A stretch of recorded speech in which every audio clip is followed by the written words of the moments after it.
لو انتوا من محبين التغيير والسفر والرحلات الجديدة المختلفة والاكشن والمغامرات يبقى الفيديو ده اكيد عشانكم.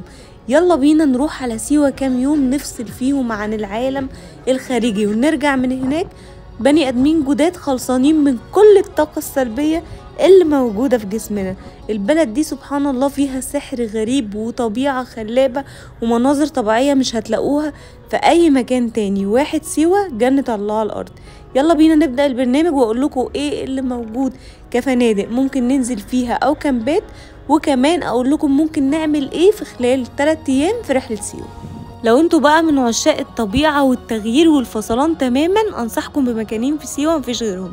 اول حاجة معانا مراسينا صحاري، ده كامب في قلب الصحراء عبارة عن كامب تخييم وفي بحيرة مية جميلة طبيعية زي ما انتوا شايفينها كده، تفتحوا عينيكوا على الجمال ده. تاني مكان معانا كامب مراسينا في فتناس، ده عالم سحري قديم زي ما مكتوب.